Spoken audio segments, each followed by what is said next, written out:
Հայաստան-Վրաստան ֆուտբոլային հանդիպումից 10 օր առաջ տոմսերի վաճառքն առայժմ չի մեկնարկել։ Ազգային հավաքականի ֆան շարժումները մտավախություն ունեն, որ սկզբունքային դիմակայության ընդառաջ իրենց չեն տրամադրի ավանդաբար հատկացվող տեղերը։ Արդեն մի քանի ամիս ֆուտբոլի ֆեդերացիայի ղեկավարության հրաժարականը պահանջող ֆան շարժումները Fafno ու Red Eagles-ն հազանգում են, տոմսերի հարցով հստակություն առայժմ չկա։ Ազգային հավաքականի տնային հանդիպումներում Fafն արևելյան տրիբունայի կենտրոնական հատվածն է զբաղեցնում, Red Eagles-ը հարավայնում է տեղավորվում։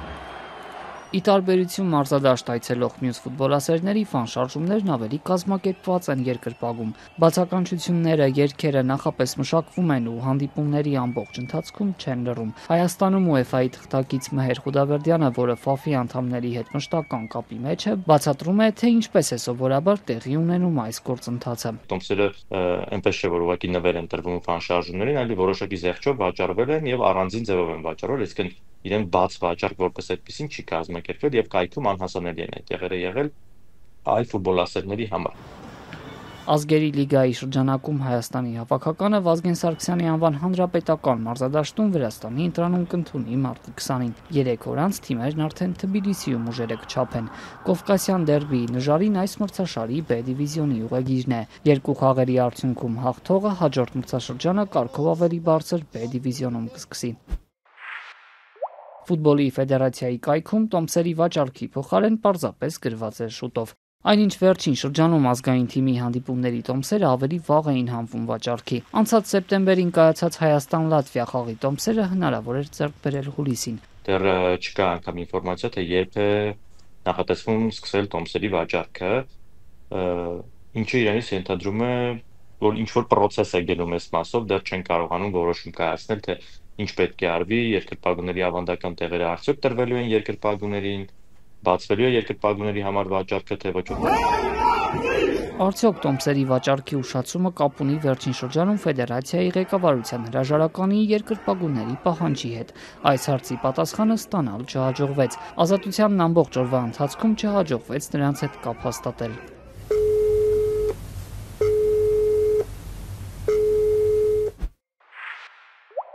Իսկ Թբիլիսիում մարտի 23-ին կայանալիք պատասխան հանդիպման տոմսերի վաճառքը ոչ միայն սկսվել է, այլև արդեն ամբողջությամբ սպառվել, sold out։ Վրաստանից եկող ինֆորմացիան այնպեսին է, որ Հայաստանում տեղի ունենալիք խաղի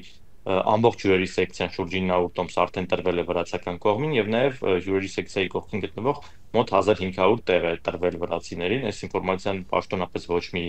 տեղ դեռ հաստատված չի, բայց անընդհատ այս ինֆորմացիաները գալիս են եւ կարծես թե հերքում էլ չունենք, պետք է որ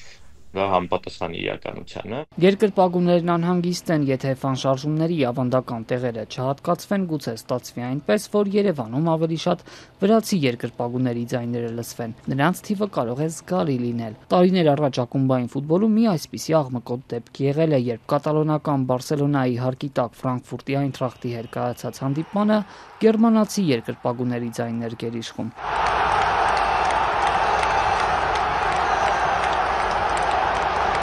Ֆան շարժումների ու ֆուտբոլի ֆեդերացիայի ղեկավարության հարաբերությունները ամիսներ շարունակ լարված են։ Հավաքականի ձախողումներից դժգոհ երկրպագուները հրաժարականի պահանջով փողոց դուրս եկան, հետո բողոքի ակցիաները մարզադաշտեր հասան։ Վերջին նման ակցիան ուղեկցվեց ոստիկանական ուժային գործողություններով։ Ցույցի մի շարք մասնակիցներ ձերբակալվեցին, ապա նրանց նկատմամբ խուլիգանության հոդվածով մեղադրանք առաջադրվեց։ Անցած նոյեմբերին հավաքականի վերջին տնային հանդիպմանն էլ ֆան շարժումները հեռացիր վանկարկումներով իրականացրին։